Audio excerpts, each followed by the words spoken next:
Hey friends, today Rob and I wanted to share about becoming unoffendable, and we think that's an important topic. I think, and no, actually, because the Bible says in the last days many will be offended. So this is something we definitely all need to watch out for, but something Rob and I recognize, sometimes people don't recognize they're offended or want to deny it because... I don't want to be offended. Right? I think one of the things that we hear often is, I'm not offended, but...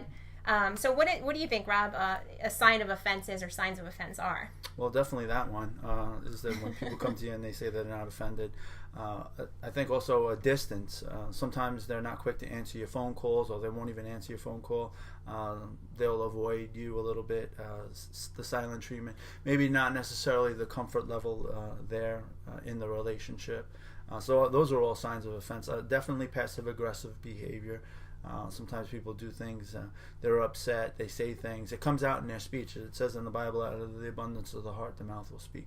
Yeah, those are great things. And, whenever I approach anything, even when I teach, I always take that message for me. How can I apply that to me? So am I doing any of these things that Rob just shared? We want to make sure we take the plank out of our own eye before we try to take it out of our brother's eye. One of the things that I try to be aware of is what's going on in my mind. That's a big tell for me. If I'm replaying conversations and I'm wondering, what did that person mean by that? Or were they trying to say something? Or even my conversation. And, that's another thing. Gossip is another thing. If, hey, Rob, so-and-so said this, and, do you think they meant something by it? And having that kind of banter back and forth. And that's something we try to avoid because that's where the enemy's going to get in our mind and in our conversation. So for me, that's a big tell that offense is beginning, and I have a choice. Am I going to be offended or am I going to be unoffendable?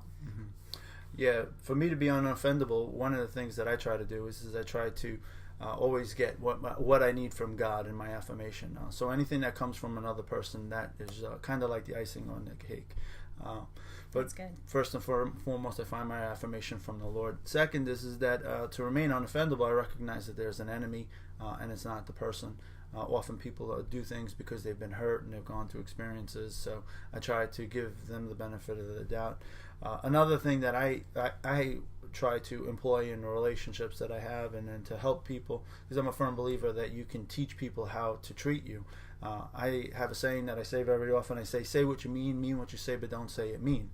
We can get our point across about what our boundaries are, what's important to us, without it hurting a person's feeling or saying it nicely, because it says in Ephesians that we're to say things seasoned with grace. So say what you mean what you say, but don't say it mean. That's really good, because anyone who knows me knows I'm a big Kind.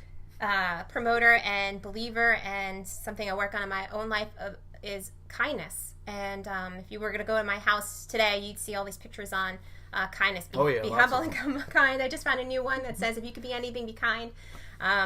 But, I like the saying, too, that says, don't mistake my kindness for weakness. And, Jesus wasn't weak, and he was all about love, but he called things the way they were. And so he did call things out, and he did confront.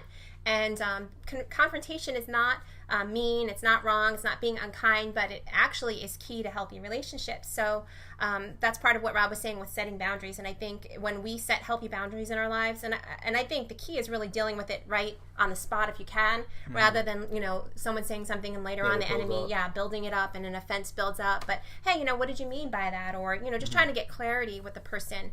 I think that's a great way to set boundaries, or even say, hey, I don't like to joke around like that. It's just something I don't like to do. And it's like when we first got married, and you said something about you made a mama joke. Oh yeah, in the 80s, all the mama jokes, and I did one for Rob. He's like, "Wait a minute, I don't joke like that. I don't joke about my mama." And that was his boundary. And so respecting each other's boundaries as well, I think, is so important in remaining unoffendable. But I like what Rob said too. Seeing that when people react out of offense, it's their hurts. So taking that to a personal level, dealing with our own relationship with God. The Bible says that as our soul prospers, we prosper. And that's in everything, in our physical body, in our relationships. So if we tend to see everything as an offense or rejection, then there's something in us. There's a button there that the enemy's pushing that, we really want to go to the Lord and say, Lord, heal this. So that we could be those people that, like water rolls off a duck's back, we could just let the things that people say, not that they're being rude, but not see offense in everything. Just be easygoing and relaxed and not be, I know when I first learned how to confront, I went to the other extreme. So I was like this confrontation monster. I'm like, well, we need to talk, and it was like so we want to have balance. Yes, we want to confront when needed, but sometimes we just have to relax and not see an offense in everything and not, look for a meaning behind everything and just choose just to be unoffendable. Yeah. Most of the time, people aren't even concerned about what's going on with you. They're just concerned about what's going on with them and their own issues. So, again, like I said, love believes all things, and we believe the best about what people say. People are going to say and do things wrong, and like Joe was saying, when there's a time to confront, and there is a time to speak to people about things that are bothering you. But Jesus was always good, and that's a good point. But he wasn't always nice. Jesus told Peter, "Get thee behind me, Satan." That really wouldn't kind of qualify as the Christian nice guy today. But he was good. He spoke the truth in love, and that was a loving statement. So. The Bible also tells us there are times where we're to withdraw. I misunderstood that when I first got saved. I thought, well, we're supposed to love everybody, and regardless of what the circumstances. But Jesus said sometimes that peace isn't going to be possible. He said, if it is possible, as much as depends on you, live peaceably with all men. So there's a part that we play, a responsibility, but there are going to be times that you're just not going to be able to work things out with people. Jesus did also say in 2 Thessalonians chapter 3 verse 6, he said that we're to withdraw from divisive people. So if somebody's causing division or something like that, things like that because of their offense, it's better for them to have a break or a selah. This way they can deal with their offense. Oh, that's good. I like that. And that's actually another another vlog we can do later on that, on strife and contention. I think sure.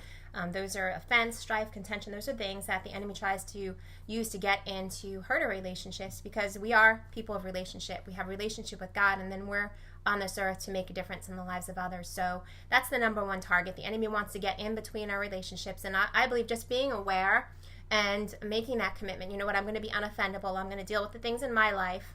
I'm going to take that plank out of my own eye and do what I need to do with my relationship with God so that I can be that unoffendable person.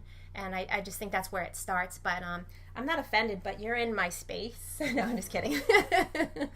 Anyway, we hope that you were blessed by today, and we'll be back next time. I don't want Jill to be offended. God bless you.